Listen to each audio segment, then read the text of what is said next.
Bapak Ibu, para saudari dan saudara, ada beberapa permenungan dari dua buah kutipan kitab suci malam hari ini.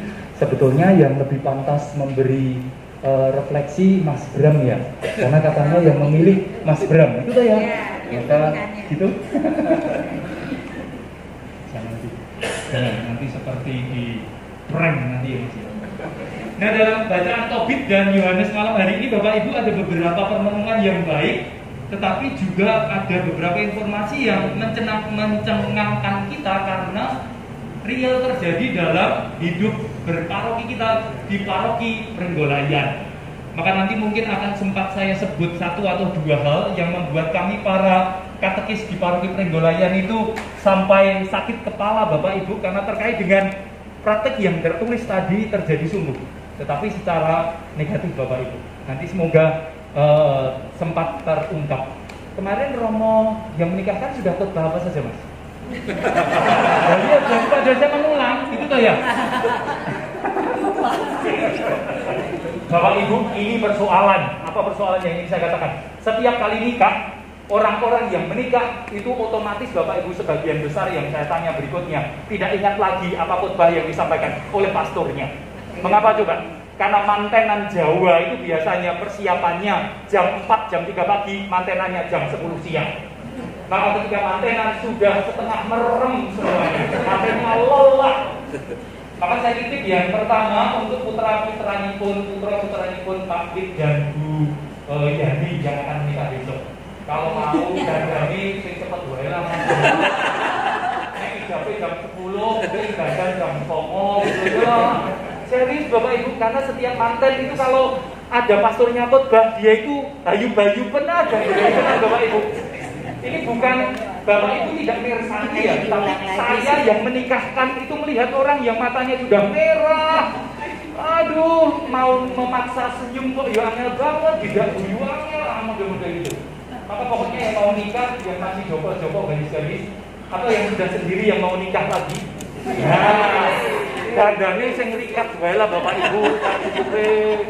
Atau sekarang kalau dandan itu kan tidak perlu dandan fisik ya Mas Mbak ya, kan ada aplikasi di HP kan, yang apa itu mempertahankan itu apa?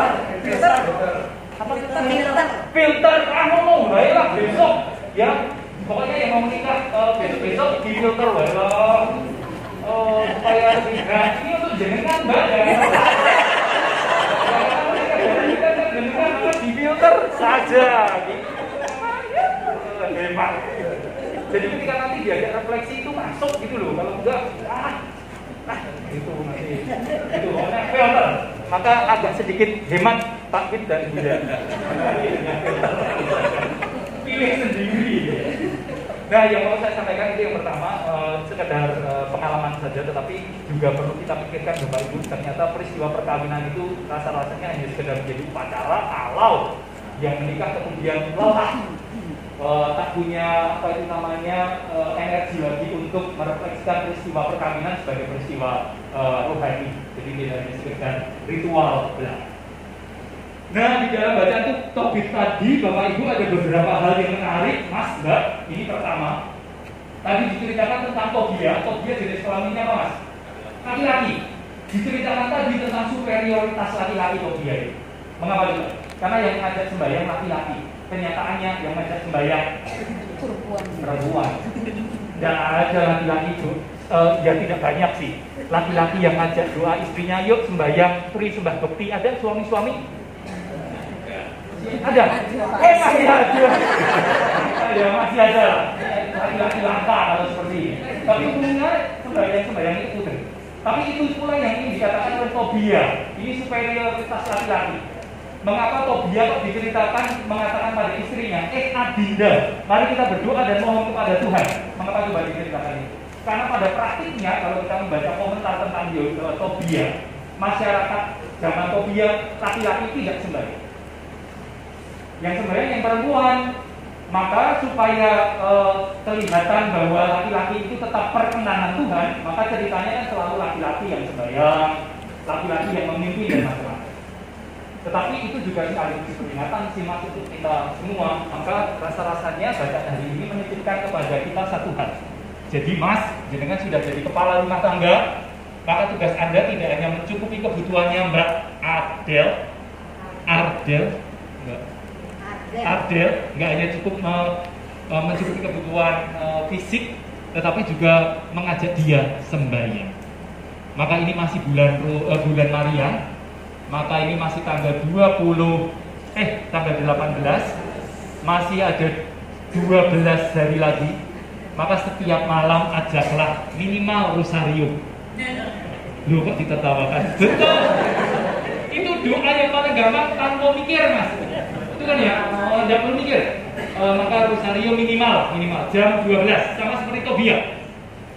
Tobia ini teks yang Anda ceritakan, Anda pilih ini karena apa coba Mas? Anda tahu latar belakang cerita ini? Sedikit tahu. Apa Mas? Jadi si Sarah ini berkali-kali. Bukan Sarah dong. Oh iya si Sarah, betul. Berkali-kali suaminya meninggal ketika malam pertama. Maka bacaan Tobia itu betul Mas. Ini refleksi Mbak. Maka nanti malam, bukan nanti malam ya. Setiap malam. Kalau suami Anda, ini yang belajar kitab suci Senenan pasti tahu ya. Kalau laki-laki Anda, kalau dalam bacaan kitab suci kan begitu, tidak pernah disebut suami enggak, tapi laki-lakimu mendekatimu, kata mendekati itu artinya menghendaki sesuatu. Maka tanya dulu, Mas sembahyang dulu yuk, gitu ya. Maka setiap kali diajak ingatkanlah yuk sembahyang dulu. Rosario itu membuat suami mungkin akan lelah, setelah itu tertidur, gitu ya. Itu bacaan pertama hari ini. Maka laki-laki sebelum Anda kabulkan sesuatu apa yang diminta, ajaklah. Contoh Tobia dong, sembahyang dulu. Cari yang panjang Mbak. Rosario itu 25 menit. Atau kalau Anda mau yang lebih membuat lelah laki-laki Anda, apa coba? Jalan salib, betul. Jalan salib itu bisa mau Mbak. Maka setiap kali diajak jalan salib dulu, jalan salib. Setelah lelah tidur. Nah. Tapi betul Mas Mbak yang Anda pilih, Bapak betul tak baca hari ini? Rasa-rasanya ingin mengatakan apa? Sebelum kita melakukan apapun juga, bacaan hari ini mengatakan mari kita membawanya dalam doa. Apapun itu, ini tidak hanya sekedar laki-laki perempuan dalam relasi suami istri, tapi baca atau dia boleh ditarik kemana-mana. Pokoknya sebelum Anda melakukan apa-apa, berdoalah terlebih dahulu. Saya tidak sungkan-sungkan mengatakan mari kita belajar pada teman-teman kita muslim lah. Sebelum melakukan apapun, pasti akan mengatakan bismillah. Setelah melakukan apapun yang terjadi, alhamdulillah. Maka orang Katolik diajak seperti itu. Maka saya pun tidak sungkan-sungkan mengatakan yang menghidupi tradisi Israel itu malah teman-teman kita muslim. Padahal yang mengklaim Israel baru, kekristenan, itu kan aneh. Maka kalau kita kekristenan itu mengklaim kita Israel baru, maka sebelum melakukan sesuatu sembahyang, setelah itu sembahyang. Apapun Mas, nanti malam, besok malam dicek ya Mas. Apapun sih ini gagasan. Itu yang pertama. Maka Tobia mengajak karena Sarah ya suaminya ketika menyesal dia lalu mati gitu ya. Maka berdoalah sebelum melakukan dan setelah melakukan apapun. Karena doa itu mengajak kita tidak hanya sekedar omong ya Mas, Mbak, Bapak Ibu. Kalau doa dalam tradisi kekristenan itu sebetulnya kita diajak untuk dalam istilah Jawa, dalam istilah Jawa itu sembahyang itu diajak untuk waspodo, itu sembahyang. Jadi sembahyang itu bukan hanya sekedar aku Katolik aku sembahyang, bukan Bapak Ibu. Sembahyang itu mengajak kita waspodo. Maka kalau kita mau keluar rumah, kalau kita Israel baru, kita diajak waspodo. Orang Israel itu sebelum keluar rumah pasti jendang pintunya dipegang. Karena di sana ada tulisan Tuhan Allah adalah esa, lalu bla bla bla bla bla bla. Maka disentuh, semoga saya pergi selamat, pulang lagi selamat. Terus berulang. Karena apa itu namanya? Senantiasa mengenangkan doa itu bukan hanya sekedar ritual, tetapi saya diajak untuk waspodo. Tuhan itu Allah. Maka kalau Tuhan itu Allah, maka bacaan pertama tadi mengatakan bagus. Hendaklah sekalian langit memuji Engkau, semua ciptaan memuji Engkau. Artinya Tuhan itu di atas segalanya. Anda boleh protes ya, karena itu refleksi Katolik. Kalau ada sedikit progresif, boleh tidak setuju. Kalau ada yang mengaku progresif, Nah, tapi ini gagasannya kalau kita apa itu namanya gagasan seperti ini ingin mengatakan pada kita Tuhan di atas segalanya. Ada boleh punya rencana kata orang, tetapi yang terjadi tidak selalu seperti rencana. Maka itu katanya di bacaan pertama tadi, semoga seluruh ciptaan memuji Dia. Artinya segala sesuatu terjadi seturut dengan Dia. Saya boleh punya rencana yang terjadi tidak selalu seperti saya yang ini. Jadi ketika pulang saya punya harapan. Pulang pun ketika pergi saya punya harapan, punya cita-cita, pulang saya juga masih punya harapan. Ketika tidak terjadi seperti milik saya, seperti rencana saya masih punya pengarap-pengarap model-model begitu. Itu Bang. Jadi berdoa tidak hanya sekedar ritual, meskipun ritual itu bagus sih membuat habit, tapi rasa-rasanya jangan sekedar menganggap itu ritual. Membuat kita percaya ada kuasa yang lain, yang lebih besar. Jadi orang Katolik, orang beriman menyaksikan secara mental. Gagal, tidak tahu kan aja gagal. Berhasil, ya bisa tahu. Jadi tidak ada stres, tidak ada depresi harapannya orang Katolik. Karena doa berarti memberi kesempatan kepada diri kita untuk mengatakan saya berusaha, tetapi ada yang lebih besar yang menentukan. Bagi orang yang mungkin sudah mulai tidak percaya pada Tuhan akan mengatakan semesta yang mengizinkan, gitu ya, kurang lebih kurangnya banyak kurangnya itu yang pertama terkait dengan berdoa. Lalu berikutnya, Mas Mbak, di dalam bacaan Injil ini tadi ada yang menarik. Bapak Ibu juga boleh merenungkannya seperti ini tadi dikatakan. Engkaulah yang telah menjadikan Adam dan baginya telah membuat Hawa istrinya sebagai pembantu serta penopang. Ingin mengatakan apa Mas Mbak? Ingin mengatakan satu, dengan menikah Mbak, jangan kalau dari bacaan ini ya, dengan perkawinan dengan seorang laki-laki Katolik menikahi perempuan itu tidak ingin mengatakan saya perkasa, tidak Mbak. Dengan menikah seorang laki-laki itu mengatakan saya lemah, saya butuh bantuan. Maka laki-laki Anda itu ternyata lemah. Loh, itu baru bacaan hari ini karena jelas itu dikatakan menjadikan Adam dan baginya Hawa sebagai penolong yang menopang. Maka perkawinan itu sebetulnya menjadi instansi pengakuan laki-laki untuk mengatakan tanpa perempuan saya tidak bisa apa-apa, tanpa dirimu saya tidak bisa apa-apa. Maka dengan perkawinan sebetulnya tidak membuat laki-laki gemede, tahu ya nggak gemede? Gemede kementak bagus gitu. Artinya menjadi sombong. Ini saya, prestasi saya bisa memetik seorang perempuan, saya bisa memetik bunga, enggak. Dalam tradisi kekristenan ingin mengatakan perkawinan itu, mas saya tidak mengelak-elak dengan, tetapi refleksinya ini sih, artinya saya merasa saya sendiri enggak bisa. Maka kalau dalam perkawinan Katolik ada kata-kata perempuan itu membantu laki-laki suaminya menjadi semakin suami, menjadi semakin laki-laki. Maka Mas Bram nanti akan menjadi semakin macho itu karena Mbak Adel. Tapi juga sebaliknya, Mbak Adel akan menjadi semakin istri dan semakin feminin karena Mas Bram. Maka ada nanti bacaan ini sebetulnya bisa dilihat dari sisi perempuan sih. Kalau ada sedikit feminis, jangan feminis banget ya, tapi feminis. Maka Anda bisa melihat, oh berarti tanpaku kamu bukan apa-apa.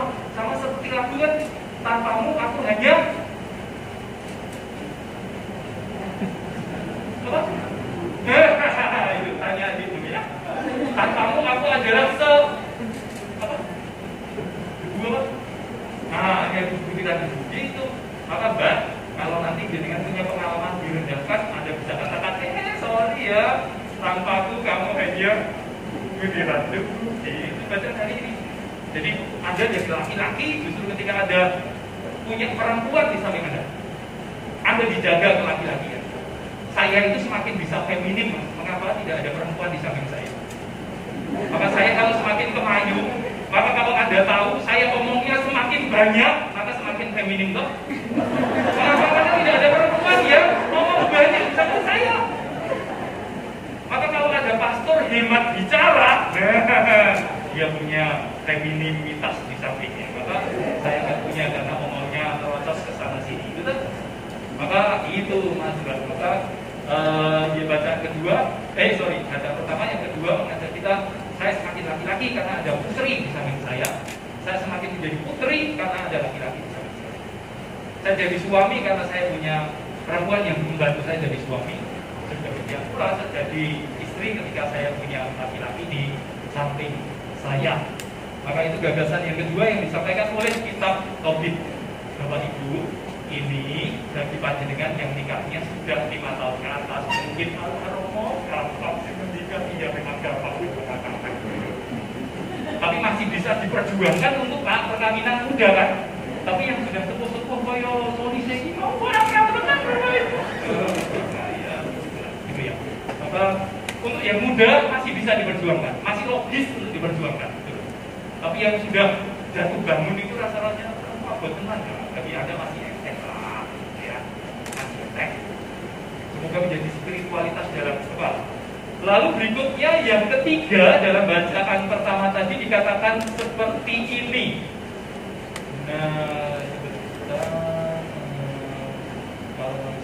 Nah, mari kita tidak baik manusia sendiri.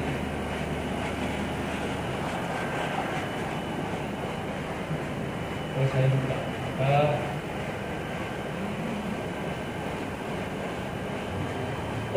Bukan karena nafsu beraga, bukan karena nafsu birahi aku mengambil saudariku ini, tetapi dengan hati yang benar. Nah, pertemuan yang ketiga Mas dari Tobit ini dikatakan satu hal, lakukanlah yang benar terhadap pasangan Anda.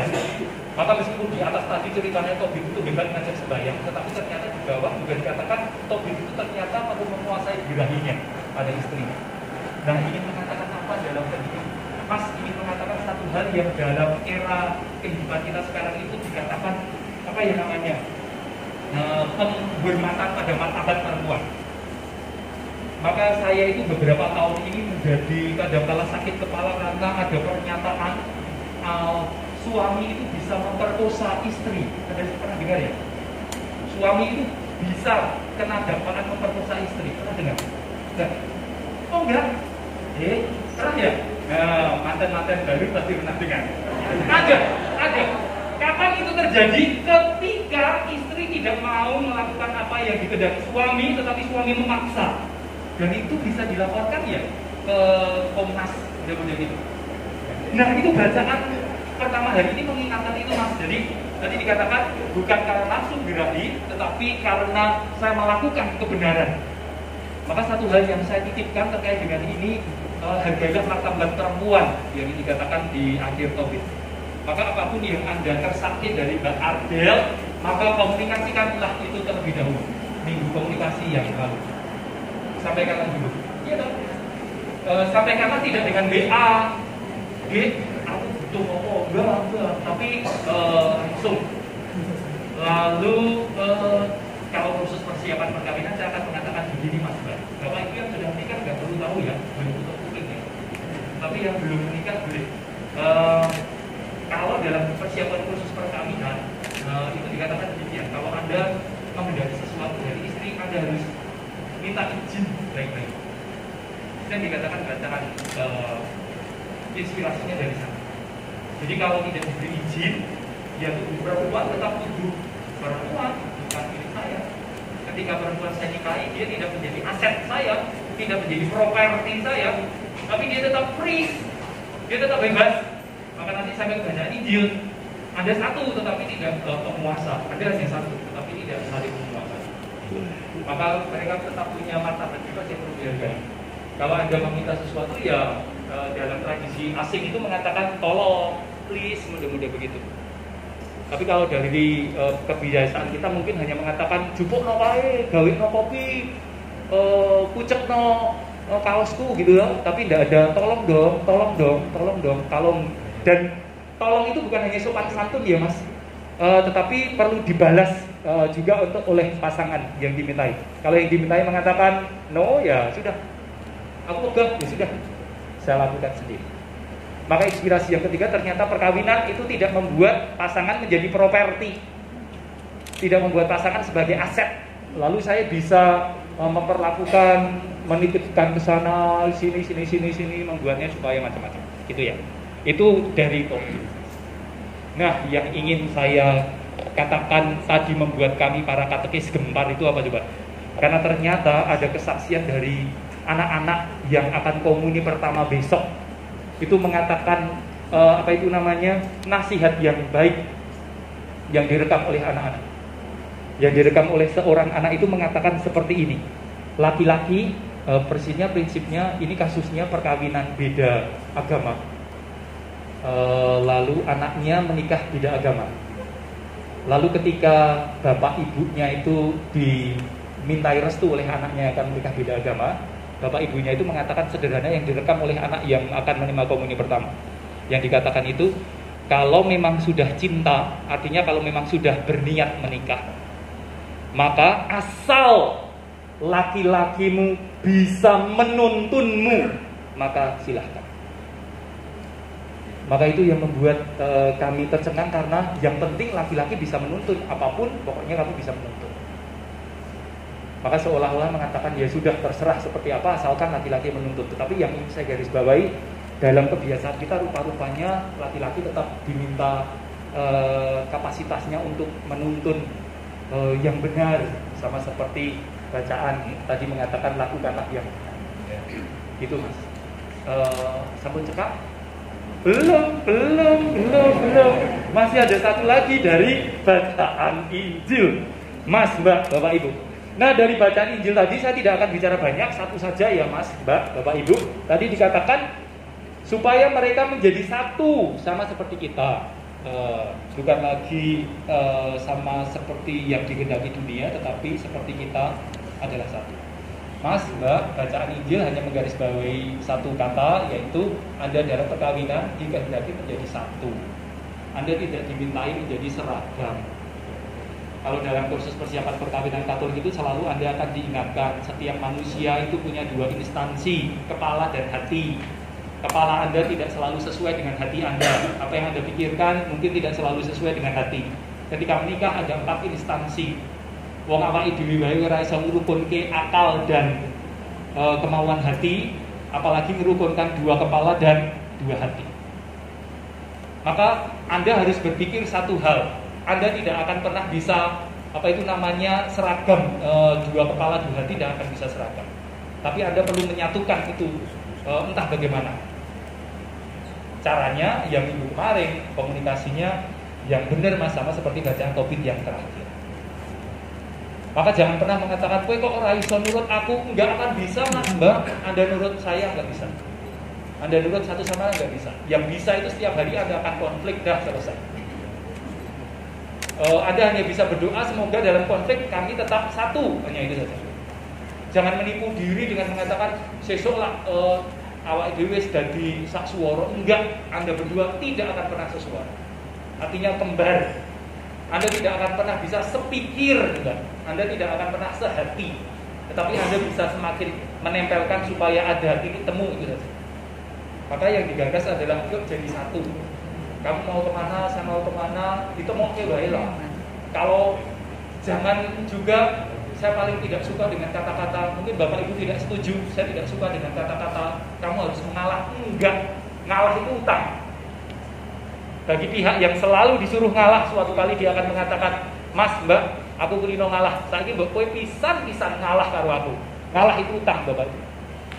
Maka jangan mbok kowe ngalah, jangan. Ngalah itu utang. Maka bacaan Injil tidak mengatakan tentang mengalah lah, tetapi temukanlah titik temu, titik kesatuan. Anda selalu berbeda sampai kapanpun, sampai 34 tahun perkawinan Anda selalu berbeda, pasti.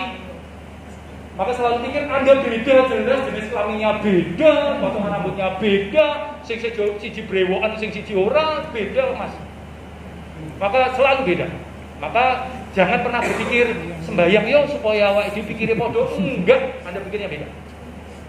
Yang satu ngulon, yang satu ngitan, yang satu ngalor, yang satu ngidul, semuanya. Maka Tuhan hanya meminta tetaplah satu. Dalam konteks perkawinan Anda tetap berbeda, tetapi tetaplah dalam perkawinan. Suatu kali pasti Anda akan tertarik pada orang lain, pasti. Wong saya pun juga. Ada masa-masa begitu kan? Kita mau ngomong apa enggak? Bohong kalau enggak Bapak Ibu. Itu lektornya juga, bukan lektor solisnya ya Pak. Kita sesekali pasti akan tertarik pada orang lain, tetapi kita perlu mengatakan dia itu mungkin terjadi. Maka kita bisa mengantisipasi. Nah itu. Maka yuk tetap satu apapun yang meskipun beda. Kalau istri dan suami Anda nanti berubah, bagaimana? Berubah seperti apa dulu ya? Pokoknya satulah apapun yang terjadi. Itu ya. Artinya tidak diserahkan. Itu saja. Ada yang mengusulkan? Banyak. Tapi ya begitu. Anda yang menikah, saya yang khotbah. Ampuni saya ya. Tetapi itu inspirasi kekristenan yang dititipkan pada panjenengan. Serius Mas Mbak, kami sedang pusing di paroki Prenggolayan karena orang tua yang punya anak-anak kecil mengajarkan yang itu tanya pada katekis-katekis yang tidak Katolik. Maka saya titip pada Anda karena keprihatinan kami sebagai gereja. Bimbinglah keluarga Katolik yang sejati, yang tidak menyeragamkan tetapi menyatukan, yang menghormati martabat dan macam-macam seterusnya. Semoga perkawinan Anda senantiasa satu sampai selamanya. Ingat Tuhan Yesus tidak pernah mengatakan langit selalu biru, laut selalu tenang loh ya. Tetapi Tuhan hanya mengatakan aku akan menyertai kamu selalu sampai akhir zaman. Hanya begitu. Maka kalau perkawinan Katolik ini selalu dikenai goda, kena apa itu namanya persoalan, ya itu yang akan terjadi. Perkawinan Katolik tidak jaminan bahwa Anda akan lurus-lurus melurus, enggak. Anda akan ditemukan pada benturan-benturan yang besar. Tapi semoga tetap satu ya. Perkawinannya utuh sampai selamanya. Dimuliakanlah nama Tuhan kini dan sepanjang segala masa.